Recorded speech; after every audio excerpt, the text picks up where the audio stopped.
Okay, so 1:30, we'll get started. Good afternoon. My name is Steve Winter. I'm a former science teacher, science educator, FileMaker developer for quite a while. Some of you may have met me at previous conferences where I talked about long-distance cycling, and you still can't quite believe I did cycle across an entire continent. I've often told people that I've been doing a FileMaker developer since before I had red hair.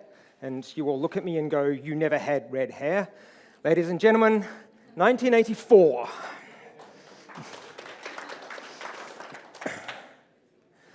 So a much shorter name for the session would have been PSoS with Callback, but it didn't sound quite so interesting. And a wise man once told me that people in a conference will forget 50% of what they're told in the first hour and 90% of it within some time that I now forget. Kind of making his point. So I've enlisted the help of my dog, Curry. He's going to pop up and let you know what the really, really important things are. Before we get into what PSoS is, we're going to have a look at a recap on PSoS. We'll look at PSoS with Callback, and then we're going to look at local notifications and some use cases that I've been able to put this series of script steps to good use. Before we dive in, I've got a question for you. What's the most uniquely FileMaker thing about FileMaker compared to other databases? Data and structure in the same location. Data and structure in the same location. Yep, that's definitely a very FileMaker-y thing. Other ideas? Record locking. Plug and play. That was the answer I was looking for. Context. I reckon that context is the most important thing. Ultimately, everything in FileMaker comes back to the context that it's being performed in. With more recent versions of FileMaker, we've got ways to switch context more easily or to be able to do things without switching context. But the reason that we have to oftentimes deal with context is because context is king. As we go along, we're going to keep finding that that really is important in this whole series of processes. So, offloading work. There are a whole range of reasons why we might want to do that. And a lot of them come down to saving time. Now, this might be meaningful amounts of time, like several minutes, or even hours when you're doing complex reporting. But it might be even something simpler. One FileMaker solution that I worked on years before was intended to run on iPads. Today's iPads would be able to handle the complexity that we got to with that solution, but at the time, they were simply not able to do it. Now, we were looking at only saving a few seconds, but that made a huge difference to how the user experience felt. One other reason that you might want to offload work from the client would be the idea of centralization of responsibility.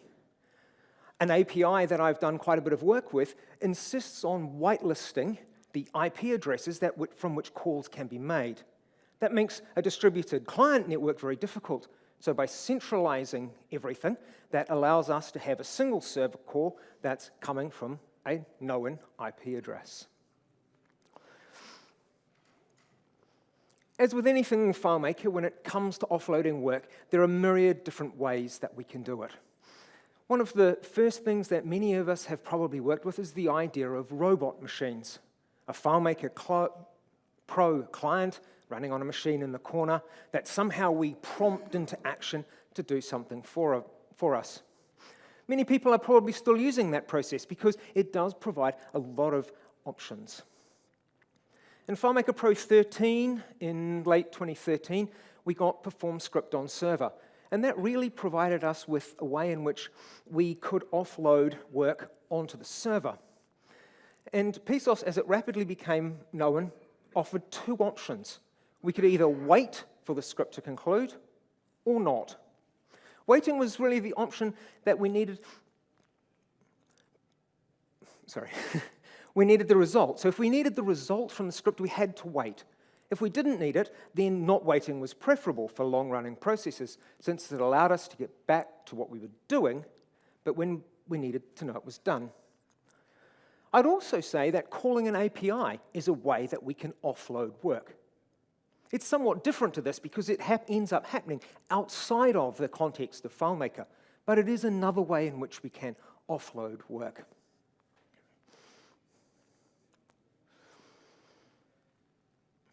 If you've been looking at the FileMaker server console when someone runs a PSoS script, then you'll see that a brand new session is created, even if that calling script isn't waiting for a response. Now, sometimes being new and shiny has a lot of appeal, but with PSoS, that's not necessarily true because context is king.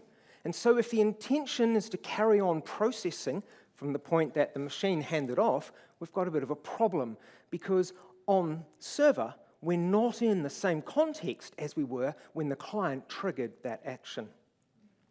We also have to remember that one of the things that happens was all of our script triggers will run. So if we have on first window open script triggers, they will be triggered again. And so we have to be really conscious of that happening and ensure that those scripts aren't having unexpected consequences. Many of us end up adding a little escape clause at the top that says, if pattern count server application version, then just don't bother with all of this stuff because it's really about client interaction. The other thing we have to remember is that things like global variables and global fields will have different values. Most often, they'll have no values in them when we're running on server compared to when running on client. So I'd like to think of PSoS with Callback as a 3-act show. It's a bit like going to the theatre. You have your initiating script, the thing that starts the process. It might be a script, it might be a button, it could be a dialogue, something, an initiating script. That then does the perform script on server. It is the script that gets run on the server. And then with PSoS with Callback, we've got that third script that comes along. It's the script that gets called after the server script is concluded. It's the callback script. The PSoS with Callback script step takes 5 parameters to it. The script that we're going to call on the server. As with anything, we can specify it either from a list or by name. We can then pass that script a parameter. Now you'll note that I've put curly braces there. That's my way of indicating to you that I reckon that should be JSON. It doesn't matter whether you think you only need to send one piece of data. I maintain that every time you pass a parameter around, you should be using JSON, because eventually you're going to want to add another thing, and another thing, and another thing. And if you start off with JSON, it makes it really simple. The third parameter that you specify is the callback script. So this is saying which script will be run when the FileMaker server script concludes. Okay, same deal, you can specify it by name or from the list. The fourth one is a parameter. It's the parameter that you pass to the callback script. Finally, you have this option called state. Now, state is a little bit of an unusual one. It comes with 5 options. You've got continue, halt, exit, resume, and pause. And that tells the FileMaker scripting engine what to do with any scripts that might be running when the callback script is triggered. Now, typically in FileMaker, in the script stack, what happens is things are in a stack, and scripts will get processed in order. But the PSoS callback script can actually act out of sequence. And for example, if you set that to be to halt, what will happen is that any script which is running will stop where it is, the callback script will get processed, and then the script that was running will carry on. Now, you probably never want to do that. You probably want to stick with the default, which is continue. Because if a user is doing something and they're partway through a script running and all of a sudden the callback comes in and what they were doing stops, you have the risk of really confusing a user. So probably you want to leave continue as the state. And what that means is that the script that is currently running will conclude and then the callback script will be triggered. So it just puts that into the stack as it usually would. This is from the documentation. This is about some of the notes around that script. I'm going to summarize for you. You won't get a callback if FileMaker crashes, either the Pro or the server. You won't get a callback if the network connection breaks. And you won't get a callback if the client quits. Now, those last two are predicated on unless they come back within 10 minutes. Yeah. So if a user has, yeah, it's right there in the documentation. Reconnect within 10 minutes after the server script is completed. So if a client reconnects in up to 10 minutes after the server script has concluded, then that callback script will still be triggered. Okay, I understood that if you have closed FileMaker and then opened it again, it could come back in 10 minutes. If you've closed it and reopened it again, it could still come back. No. Okay? Question mark. Question mark. We'll find out. Callbacks happen in the order in which scripts complete. Now that means if you send off multiple perform script on server with callback requests, you won't necessarily get the callbacks in the order in which the requests were made, because they will be processed as soon as each of them finishes. So if, for example, you are creating a report and you want to run it for 3 consecutive clients, if you may send them off client 1, client 2, client 3, but the callbacks may come 3, 2, 1, 1, 3, 2, 2, 3, 1. You can't determine the order in which they'll come. And it's perfectly fine to not have a callback in the PSoS with callback. The documentation gets a little bit confused there because it says it will behave similar to. I don't know what that means, and no one, even the Claris people, don't really seem to be able to explain what similar to might mean. In our callback script, we've got 3 sources of information. We can use getScript parameter, which will give us that parameter we specified at the outset. We can obviously do getScript results, which will give us the result of the server script. And then, of course, we've got that 3rd source of information for that script. We've got the context that the user is in at the time that the callback script runs. And that's one that we have absolutely no control over because we don't know what the user has done in between calling the server-side script and the callback occurring. I'm going to use a scenario now, and this is very much a real-world scenario. I have a client who is a commercial printer. They do thousands of jobs a week, and their sales team are constantly trying to get metrics about how each of their clients are going. And so they will want to generate a report that will say, in the last period of time, this client, how many jobs have they done, what's the delivery time been, what's our turnover, and so on. Now, we started off with this where we would have it performed on server and wait. That wasn't viable because watching that lovely beach ball spin. Then we just said, perform the script on server, put the report in a container, and they can get the report later. That never worked because the salespeople they'd run the script, they'd forget about it, they'd forget to look in the container and they'd run it again and they'd look in the container and they'd find the one from last week, not the one they were expecting because... So then we thought what we'll do is we'll send them an email and put it in a container, and that didn't work because now they had an inbox full of emails telling them the report. So perform script on server with callback has been a perfect solution to that problem. Because basically, what we do is we have an initializing script that runs in the context of the client that they want to know about. We give them a little card window in which they choose the date range that they're interested in. We package that up in a nice little blob of JSON with the client ID, the date from, and the date to.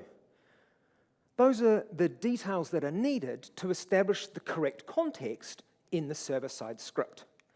So then what we do is we use perform script on server. We specify that we want the client orders for period script to be run. We pass the payload. The callback we want is client report complete, and we pass that in the payload as well. Okay? Gives us all of the parameters that we need to get the context right in both places. On the server-side script, we get the parameters using getScriptParameter.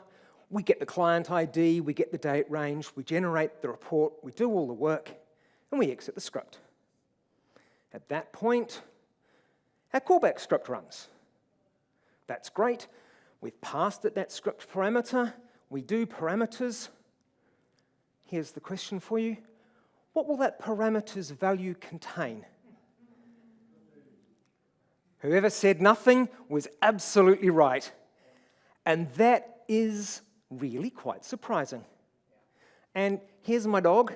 My dog's here because this is the most important thing I'm going to tell you about perform script on server with callback. Field and variable references used in the callback script parameter are evaluated at runtime. So that means at the point at which the callback script is run, it tries to evaluate the $payload variable. And the $payload variable at that point is undefined. As Russell has said down the front here, that's crazy. Now, there was a long and convoluted discussion about this in the ETS program at the time about how this was going to be handled, and for reasons that even looking back at that conversation recently, I just don't understand. But the bottom line is, this is it. Things are evaluated at runtime. Now, you might be thinking, okay, let's not use the $payload variable. Let's just pass in a block of JSON. And so now, when our callback script runs and we do set variable params, get script parameter, what do we get? Well, we get a bit more, but we still don't get anything useful, and it definitely won't parse as JSON because it's just, yeah. So how do we deal with it? Well, the solution that I have taken to employing for this is that I will always exit a server-side script. And because you should always use JSON whenever you're trying to pass data around, what I do is I will always exit with a JSON object which will always have a parameter called params in there. And all I do is I echo back what came in.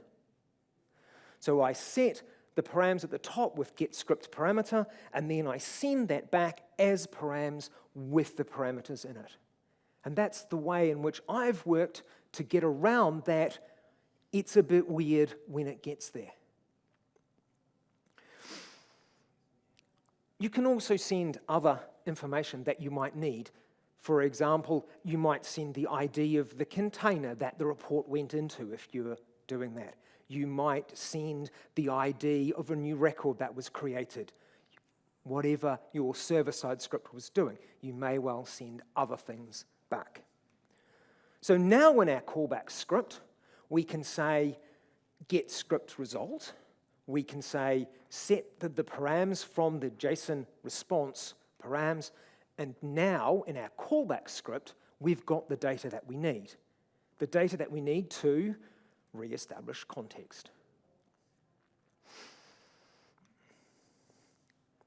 So at the point at which that callback script is being triggered, we have to determine what we're going to do with that response.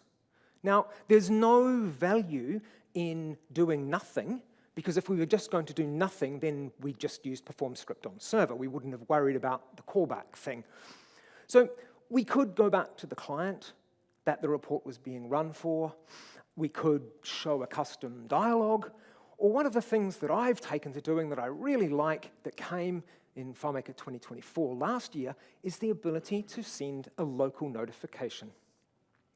Now, local notifications have been around since pretty much forever, but they were only available on FileMaker Go until FileMaker 2024, when we were able to use them on desktop. Now, this is one of those times where I think that our good friends at Claris may have perhaps needed to come to a session of mine where I said the best way to pass lots of parameters is with JSON, because then we wouldn't need all of these parameters for this script step. It's grown, it's merged, it's morphed, it's a bit crazy. What does it look like when you're on your client? You get either just a standard dialogue that says your report is ready, but then we also have this option to provide some actions that the user can perform. And in this way, that local notification just slides out on their screen. They can notice that it's happened and just ignore it. They can notice that it's happened and asked to do one of those three options, but it doesn't interrupt whatever it is that they're doing.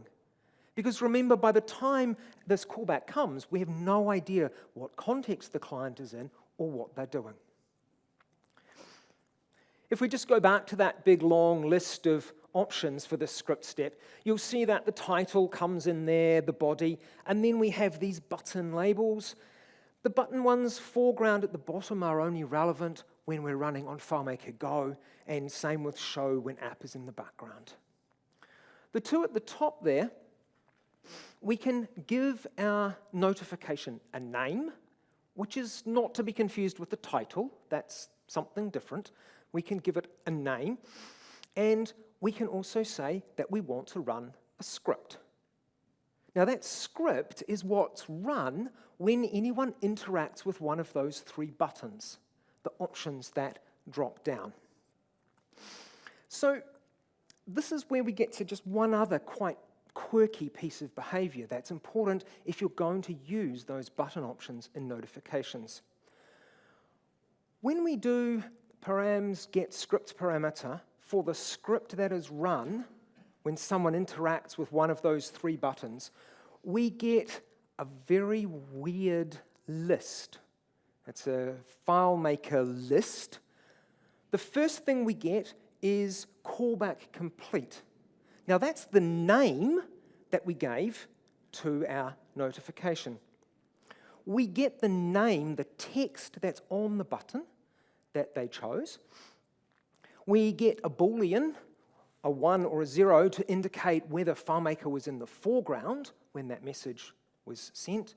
And then we get the actual script parameter that we passed when we specified the script we wanted to run.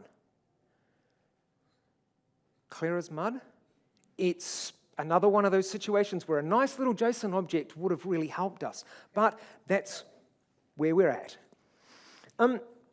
It's definitely convoluted, and yeah, maybe some internal refactoring might be needed for this one. So basically, in order to perform two of these options, show report or remind me in 10 minutes, I need that context that was being established by my script parameter. Oops, where'd that go? In order to perform the option of show me the report, I have to know what the client ID was, and I'm using the client name in that notification. In order to remind me in 10 minutes, again, I need that data so that if in 10 minutes, when that reminder comes back, I can get them back into the context that they need. So, when might you choose to use PSoS with callback? Long-running processes, things like report generation, for things which involve complex data manipulation.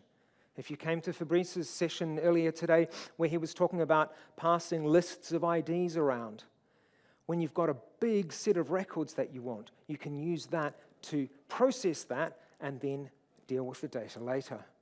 Record generation.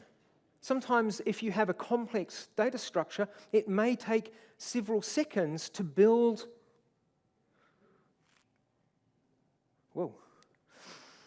several seconds to build that set of records that you need. When we don't want to wait, but we do want to know when it's done, and as I mentioned at the beginning, for centralized API calls. One other thing to consider is how you deal with that callback script. Because do you want or need to write a custom script for every callback that you have in your system? Or can you write a centralized handler, a script that's called callback script, that then takes in the parameters that it's given and passes that work off into the different directions that it needs to go?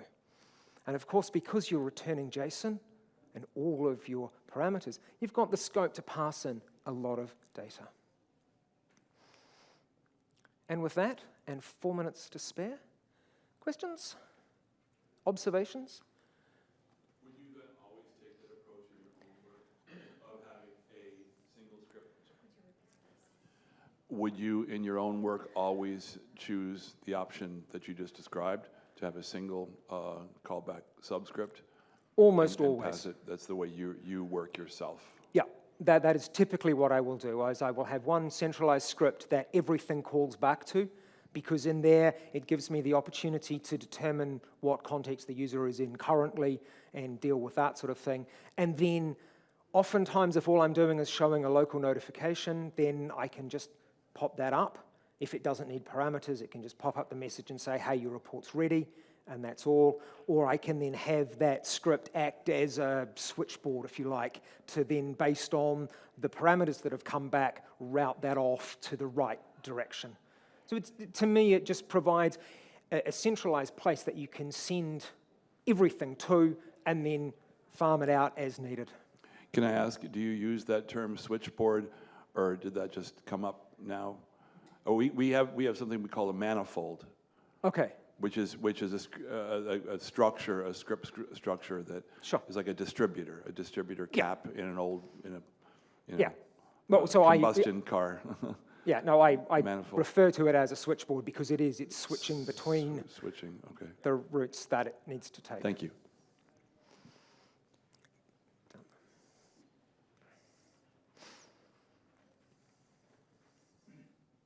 Thank you. Really nice presentation. Thank you. Strange decision to evaluate the parameter call time at rather than or runtime rather than when you first do it. Yes. Can anybody think of any use case where this is useful? I've never been able to, and whenever I've asked other people, no. Well, my point is, if nobody has got a use case, then Claris can change it in the very next version, and it won't break any solutions. And then we can skip that, and we just pass an ID identifying the callback that we're doing straight to the callback script. There's absolutely no sense whatsoever in what's been implemented. And if nobody has used it for any use case which nobody can think of, change it. That would be a nice idea. If I make an idea or a prompt, can everybody vote for it? Because it's like, that's just such unusable, crazy implementation. We just don't need it. Let's change. Yeah. Right then, Russell. You're in charge. Douglas!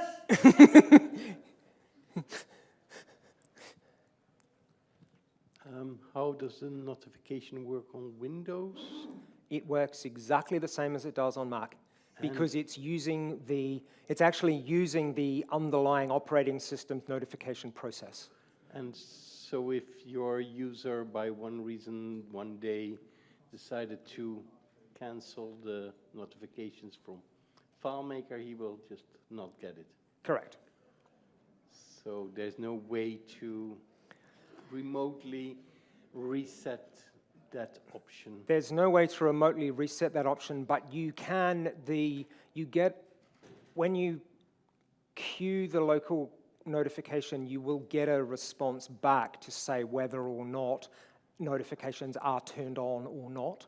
And so you do know whether the user could have seen the notification, and you could then choose to perform some subsequent action, like put up a custom dialog or put up a card window or something more intrusive. Thank you.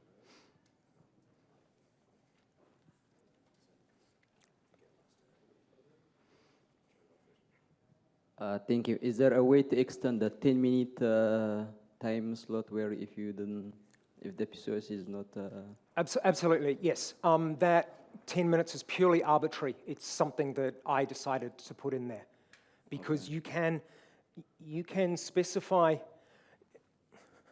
back here, you can specify what these 3 labels are. So you could say, remind me in 15 minutes or 12 minutes. Yeah, or but the previous one, like if the PSoS didn't give response in 10 minutes. Sorry. Yeah. No. No way. No. Okay. That 10-minute thing about if the client disconnects or there's a network disconnection or whatever, no, that's a FileMaker server thing. Yeah, but if the callback, I mean the function, if it takes more than 10 minutes, then you are not getting any, you are not calling the callback function. Oh, yeah, no, sorry. The callback function will be called even if your server-side script takes an hour. Okay. It's just that if the connection between the client and the server is lost for more than 10 minutes, then you won't get the callback. Okay, thank you. Yeah. I'm sorry, I'm now 1.5 minutes over. I'll talk to you directly when... Just a little tip for everybody. Go on then, go. 1 second. It's just a second use case for callback, for the callback functionality. I don't know if you ever have this situation where you've got a layout which is like paused, and you need a script step to carry on the script that's paused, and you can't get it to do it. You can do it with this. You can call a server-side script which doesn't do anything, and a callback script which doesn't do anything, and you can use the option to say continue, and that causes the script which is in the background to continue. That's great. It's like a really good idea. Thank you, Russell. Thank you, everybody.